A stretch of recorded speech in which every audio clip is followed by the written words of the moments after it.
ഈ ഏറിൽ പറക്കുന്ന റൊമാലിയല്ല, തേങ്ങാക്കൊത്തിട്ട ബീഫാണ് ഇന്നത്തെ നമ്മുടെ ഹൈലൈറ്റ്. കലാന്തേ കാറ്ററിംഗ് നടത്തുന്ന ഒരു പരിപാടിക്കാണ് നമ്മൾ ഇന്ന് വന്നിരിക്കുന്നത്. ബത്തക്ക ജ്യൂസും സമൂസയും ഫ്രൈസും പിന്നെ ചിക്കൻ ലോലിപോപ്പും കഴിച്ചാണ് ഞങ്ങൾ സ്റ്റാർട്ട് ചെയ്തത്. 24 ഐറ്റംസ് ആണ് ഇന്നത്തെ പരിപാടിയിലുള്ളത്.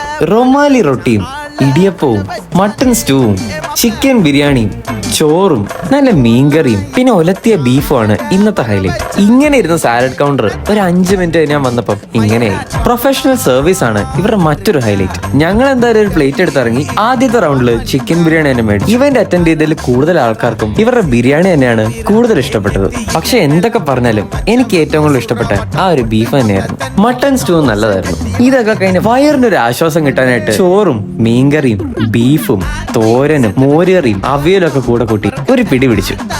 ആ മീൻകറി കൂട്ടി മാത്രം വേണം ചോറ് കഴിക്കാൻ. ഐസ്ക്രീമും ബ്രൗണിയും കഴിച്ച് നിർത്താന്ന് വെച്ചപ്പോഴാണ് ഇതായിരിക്കുന്ന വെൽക്കം ഡ്രിങ്ക്. അതിന്റെ കൂടെ 2 സമൂസയും കൂടെ എടുത്തു. അപ്പൊ ഈ ഇവന്റ് ഇത്ര കളർഫുൾ ആയിട്ട് നടത്തിയത് നമ്മുടെ കലാന്തേ കാറ്ററിംഗ് ആൻഡ് ഇവന്റ്സ് ആയിരുന്നു. അവരുടെ നമ്പർ ഞാൻ താഴെ കൊടുത്തേക്കാം.